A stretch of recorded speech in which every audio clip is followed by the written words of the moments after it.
జై శ్రీరామ్. అందరూ ఎలా ఉన్నారండి? అందరూ ఎప్పుడు హ్యాపీగా సంతోషంగా ఉండాలి. నేను మీ సంపత్ రచిత. ముందుగా ఈరోజు గ్రూప్ 3 ఎగ్జామ్ రాస్తున్న కాంపిటీటర్స్ అందరికీ wish you all the very best అండి. మంచి ఎగ్జామ్ రాయండి. మీరు అనుకున్న లక్ష్యం చేరుకోవాలని మనస్ఫూర్తిగా కోరుకుంటున్నాను. సో మనకి ప్రజెంట్ గ్రూప్స్కి చూస్తే కాంపిటీషన్ కొంచెం తగ్గిందనే చెప్పాలి. ఎందుకంటే మనకి 2022లో వచ్చిన నోటిఫికేషన్ ఇది. మళ్ళీ తర్వాత లాస్ట్ ప్రభుత్వం ఉన్నప్పుడు 2 టైమ్స్ గ్రూప్ 1 ప్రిలిమ్స్ కండక్ట్ చేసింది. బట్ రద్దు చేసిన విషయం అందరికీ తెలిసిందే. సో 2 టైమ్స్ కండక్ట్ చేసిన ప్రిలిమ్స్లో చాలా వరకు క్వాలిఫై అయిన వాళ్ళు ఉన్నారు. 2 టైమ్స్ క్వాలిఫై అయిన వాళ్ళు కూడా ఉన్నారు. ఆ 2 టైమ్స్ పేపర్ మనకి రద్దయిపోయింది. సో దానివల్ల చాలా వరకి అది ఇప్పుడు ఉన్న ఎగ్జామ్స్లో కాంపిటీటర్స్ అందులో ఉన్న వాళ్ళు గివప్ తీసుకున్నారని చెప్పాలి. ఎందుకంటే మా ఓన్ కజిన్ బ్రదరే ఉన్నాడు. తను హైదరాబాద్లో RTC cross road, Ashok Nagar ఇంకా గ్రూప్స్కి అడ్డా అని చెప్పాలి. ఎందుకంటే అంత ప్రాణం పెట్టి చదువుతారు అక్కడ అందరూ. వాళ్ళని చూస్తుంటే మనకి మన గోల్ మీద ఎంత కసి ఉండాలని అనేది ఇంకా అర్థమవుతుందండి. సో అంత కష్టపడతారండి. అక్కడ 1 ఇయర్ 2 ఇయర్స్ ఉండి కష్టపడ్డాడు, చదివిండు, ప్రిలిమ్స్ కూడా క్వాలిఫై అయ్యిండు. 2 టైమ్స్ క్వాలిఫై అయ్యిండు. బట్ వాడి ఇంకా ఫ్యామిలీ పరంగా, బర్డెన్స్ పరంగా ఇప్పుడు గివప్ తీసుకున్నాడు. తననే కాదు, అలా చాలామంది నాకు తెలిసిన వాళ్ళలో ఉన్నారు. ఇంకా తెలియకుండా ఎంతమంది ఉన్నారో అది కాదు దట్టు. ఎందుకంటే మనకి ఇప్పుడు ప్రభుత్వం చేంజ్ అయింది. గతాహ ఇప్పుడు మనకి డిఎస్సి, గురుకుల ఇంకా జేఏలు మనకు రీసెంట్గా గ్రూప్ 4 రిజల్ట్ వచ్చింది కదా. సో ఇందులో నుండి గ్రూప్ 4 కూడా వెళ్ళిపోయే వాళ్ళు ఉంటారు కదా. సో అందుకని ఆ కేటగిరీలో వెళ్ళిపోయారు కాబట్టి ఇప్పుడు ఇందులో కాంపిటీషన్ తగ్గుతుంది కదా. సో ఆ విషయాన్ని మనసులో అది పాయింట్గా తీసుకొని అంటున్నానండి. సో ఇప్పుడు మనకి గ్రూప్స్ సీరియస్గా ఎవరైతే ప్రిపేర్ అవుతున్నారో వాళ్ళైతే ఖచ్చితంగా వాళ్ళ గోల్ని రీచ్ అవుతారని చెప్పచ్చు. సో వాళ్ళకి గుడ్ లక్. గ్రూప్ 1 క్లియర్ చేసి ఇప్పుడు మెయిన్స్కి ప్రిపేర్ అవుతున్న వాళ్ళకి కూడా all the very best. So point ఏంటి అంటే తమిళ్ చూసే వచ్చారు కదా మీరు. నేను గ్రూప్స్కి అప్లై చేయలేదు అండి. ఎందుకంటే నాకు మెయిన్ గురుకుల మీద ఫోకస్ ఉంటుండే. నేను గురుకుల మీదనే ఫోకస్ పెట్టి చదివిన. ఇంకా ఒకదానిపైననే ఫోకస్ ఉంటే మనకు అనుకున్నది మనం అనుకున్న గోల్ను ఖచ్చితంగా రీచ్ అవుతామన్న నమ్మకంతో నేను ఇంకా గ్రూప్స్ పైన ఫోకస్ చేయకుండా గురుకులనే ఎక్కువ తీసుకొని చదివాను. ఏంటి అంటే బాసరా ఇన్స్టిట్యూట్లో జాయిన్ అయినా అండి. బాసరా ఇన్స్టిట్యూట్లో 6 మంత్స్ అంటే జనవరి ఎండింగ్ నుండి జూన్ వరకు మాకు క్లాసులు అనేవి కండక్ట్ చేసిర్రు.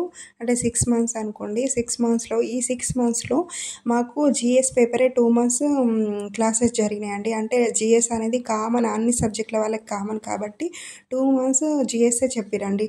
2 మంత్స్లో అంటే జిఎస్లో మనకి రీజనింగ్, ఇంగ్లీష్, ఇంకా పాలిటీ, హిస్టరీ, ఎకనామిక్స్ ఇలా చాలా సబ్జెక్టులు ఉంటాయి కాబట్టి సో అది ముందు కండక్ట్ చేసిర్రు. 2 మంత్స్ దానికే పోయింది. ఇంకా కంటెంట్ పరానికి వస్తే మాకు ఒక 80% కంటెంట్ కంప్లీట్ చేసిర్రు. మెథడ్ ఒక 1 మంత్లో మెథడ్ కంప్లీట్ చేసిర్రు. అంటే ఇప్పుడు మేము ఇంకా నా మట్టుకు వస్తే 5 మంత్స్ ముందు ఇట్లా జాయిన్ అయినా కదా. నా వరకు అయితే ఇట్లా ఉంది. ఇంకా నా వెనకాల వచ్చిన వాళ్ళకి అయితే ఇంకా మాకు చెప్పిన లెంత్ ఇంకా వాళ్ళకి ఇంకా తగ్గించి చెప్పడం అట్లా జరిగిందండి. సో చెప్పడం బాగానే చెప్పారు. ఇక్కడ ఏంటి అంటే నేను జాయిన్ అవ్వడం అనేది నాకు మైనస్ అయింది. అంటే ఇంకా కాస్త ముందెళ్ళుంటే బాగుండేదేమో అని అనిపించింది. కానీ నాకున్న ఈ ప్రాబ్లమ్స్కి ఇంకా నేను అంత అక్కడ దాకా డేర్ చేయడమే ఎక్కువ అసలు చెప్పాలంటే.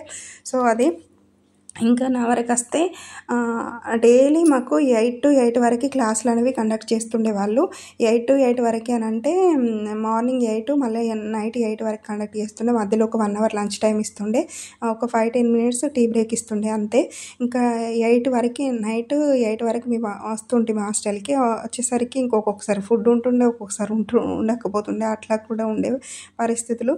సో అవన్నీ ఫేస్ చేసుకొని ఫ్రెష్ అయ్యి ఇంకా కొంచెం తిని ఇంకా పిల్లలతోని అట్లా ఫ్యామిలీతో కొంచెం ఒక 1/2 hour అట్లా మాట్లాడి మళ్ళీ ఈరోజు ఏం జరిగింది, ఈరోజు ఏం టాపిక్ చెప్పిరా అని చెప్పేసి 9:30, 10 వరకు కూర్చుంటే 12:30 అవుతుండే. ఆ డేలో చెప్పిన సిలబస్ను అంతా 2 అవర్స్లో ఎట్లా కంప్లీట్ చేద్దామన్నా కానీ హాఫ్ కూడా కంప్లీట్ కాకపోతుండే చదవడానికి. సో మళ్ళీ మార్నింగ్ 4:30, 5కి 5:30 వరకు అట్లా కూర్చుంటుంటిమి. ఎందుకంటే మళ్ళీ ఉంటాయి కదా, ఇంకా బ్రష్ కావడం అదంతా ఉంటది కదా. సో, అది ఒక్కొక్కసారి 6:30 వరకు కూడా కూర్చుంటుంటిమి. సో, ఈ 2 అవర్స్ ఇంకా 1 ½ అవర్, 2 అవర్స్ సరిపోకపోతుండే. అట్లా బ్యాలెన్స్ చేసుకున్నా. రోజు రోజు సబ్జెక్ట్ ఎంత కంప్లీట్ చేద్దామన్నా అని కాకపోతుండే. సో, అట్లా అన్ని సబ్జెక్టులనేటివి మాకు కంప్లీట్ కావడానికి జూన్ వరకి పట్టింది. అది కూడా 80% అని చెప్పాలి.